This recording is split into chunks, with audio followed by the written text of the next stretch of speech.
Yo mga katikalon, for today's video is sure ko lang na pumunta dito yung aming pastor at makipag-usap sa aming sadyang name na pupuntahan yung church na lilipatan namin at may measure yung kung gaano kalapad yung divider o tinatawag na partition. Kasi nga, yung company po namin yung gagawa ng partition na yon. At syempre, hindi naman tayong gaanong magaling Hangukmal o mag-Korean. So dito nga guys, tiningnan nila dito yung aming ginawang bahay na may CR at lababo. So pinakita ko naman dito at tiningnan nila kung kami nga yung gumagawa dito. Yung ginagawa namin dyan guys is yung container lang at yung sa loob. Pero yung sa mga lababo at sa mga tiles ay hindi po kami ang gumagawa. Pagkatapos naming silipin yung bahay na may CR is dito naman is ililibot ko sila sa aming company. So kung makikita nyo guys is napakaraming container dahil nga yung paggawa namin is container. Ipagmamayabang ko lang pala yung aming company na kahit tatlo lang kami dito is palagi kaming nakakarinig ng mura. Pero happy din naman kami kasi nga sa trabaho lang naman pala sigaw si boss. So ayun nga, okay lang naman kasi nasasanay na kami pag pumasok sa kaliwa, syempre, palabas din sa kanan. O di ba guys?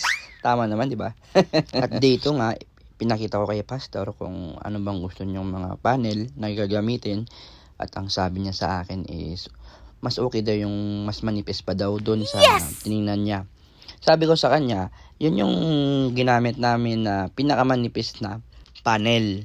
Pero, nagsuggest ako kay pastor na mas okay na kahoy baka makamura.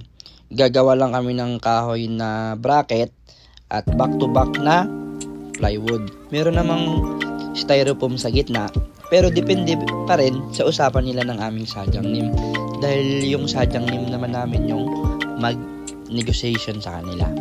Yung aming role doon is I will do my job, you know. Char! So ito nga, binuksan namin yung parang budiga namin dito. Dito nakatago yung mga gamit namin para hindi mabasa. Yung mga bakal. Dito nga, tiningnan ng aming pastor yung pang heavy duty, pang malakasang forklift. Sabi ko nga sa kanya, anong gusto niyo pastor? Paanda rin natin? Sabi niya, wag na. Grabe, ang yabang ko talaga. Wag naman kayo maniwala sa akin, oy. Kala nyo siguro totoo yung sinasabi ko, no? Grabe naman yun. Oy, nagtuturo naman si Dante kung ano yung ginagamit sa ilalim para sa member. Sabi ko sa kanya, wala dito, nandun sa kabila. Oh, tingnan mo doon. Maraming alikabok doon.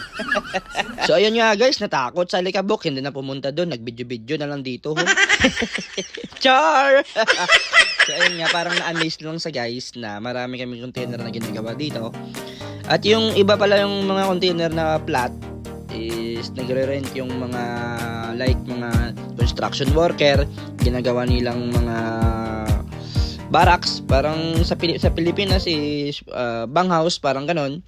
Pero yung tinuro ko dito sa kanila is sobrang mahal na container na bahay. Tingnan nyo naman, napakaswabe yung napakalupit yung ginawa namin. At syempre, digital yan. Digital. Pag digital, yung password niyan is 1234 asterisk pag unang bili mo. Pero pwede po naman na na palitan yung password. I-reset. Gawa kayo ng password nyo na 4 digits. Tapos yung pwede naman yung hashtag number o asterisk, depende sa'yo.